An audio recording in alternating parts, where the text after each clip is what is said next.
Quand le temps viendra, beaucoup d'étoiles seront renversées, balayées par Lucifer qui, pour vaincre, a besoin de diminuer la lumière dans les âmes. Cette situation sera rendue possible, parce que non seulement les laïcs mais aussi les ecclésiastiques ont perdu et perdent de plus en plus leur fermeté dans la foi, dans la charité, dans la force, dans la pureté, dans le détachement des séductions du monde, nécessaires pour demeurer dans l'orbite de la lumière de Dieu. Comprends-tu qui sont les lumières dont je parle? Ce sont celles que j'ai définies comme étant le sel de la terre et la lumière du monde, mes ministres. La malice subtile de Satan s'applique à éteindre, en les renversant, ces luminaires que sont les lumières qui reflètent ma lumière aux foules. Si, malgré toute la lumière que l'Église sacerdotale laisse encore émaner, les âmes continuent à s'enfoncer de plus en plus dans les ténèbres, il est facile de deviner quelle ténèbre enveloppera les foules quand un grand nombre d'étoiles s'éteindront dans mon ciel. Satan le sait et sème ses semences pour préparer la faiblesse du sacerdoce et pour pouvoir l'entraîner plus facilement au péché, moins des sens que de l'esprit. Dans le chaos, il lui sera facile de provoquer le chaos spirituel. Dans le chaos spirituel, les faibles, devant la vague des persécutions, commettront un péché de bassesse en reniant leur foi. L'Église ne mourra pas, parce que je serai avec elle.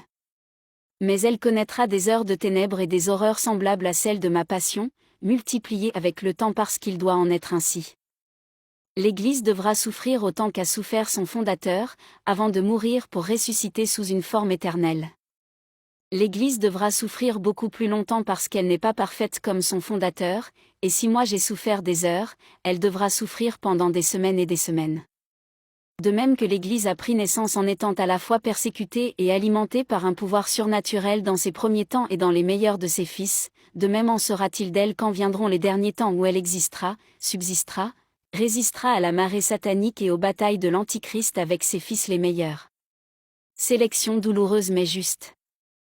Il est logique que dans un monde où tant de lumières spirituelles seront mortes, s'instaure, ouvertement, le règne bref mais terrible de l'Antichrist, engendré par Satan tout comme le Christ fut engendré par le Père. Le Christ, fils du Père, engendré par l'amour dans la pureté. L'Antichrist, fils de Satan, engendré par la haine dans la triple impureté. Comme des olives entre les meules du pressoir, les fils du Christ seront persécutés, écrasés, broyés par la bête vorace. Mais pas engloutis, puisque le sang ne permettra pas qu'ils soient corrompus dans leur esprit. Comme les premiers, les derniers seront fauchés tels des gerbes d'épis lors de la dernière persécution et la terre boira leur sang.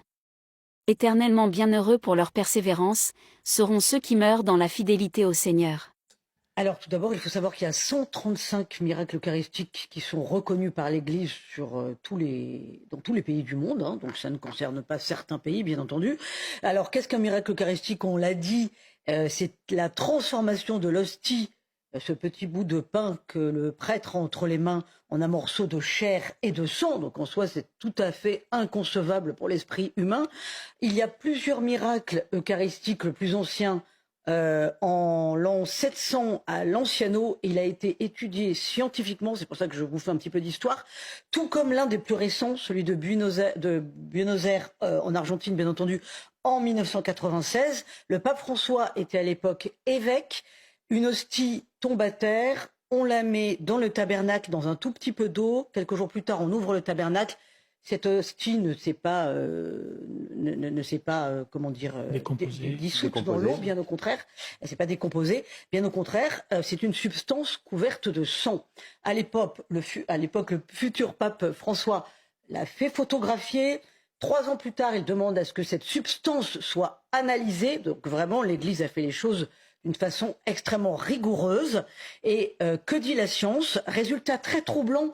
Quels que soient les miracles eucharistiques analysés, que ce soit celui de Lanciano ou celui d'Argentine, eh bien, la matière analysée est un muscle du cœur, donc les résultats sont toujours les mêmes. Muscle du cœur, présence de globules blancs, ce qui signifie que le cœur était vivant quand la substance a été analysée. Aucune trace de décomposition. Des globules blancs ont pénétré les tissus, signe que la personne a subi un stress intense. Et on peut penser bien entendu à l'agonie du Christ en croix. Et chaque fois, le sang est du groupe AB. Alors ça, c'est quand même extrêmement troublant également, comme sur de précieuses reliques en lien avec le Christ, à savoir le Saint-Suaire, la tunique d'Argenteuil et le suaire d'Oviedo, la pièce de tissu qui aurait recouvert le visage de Jésus après la crucifixion.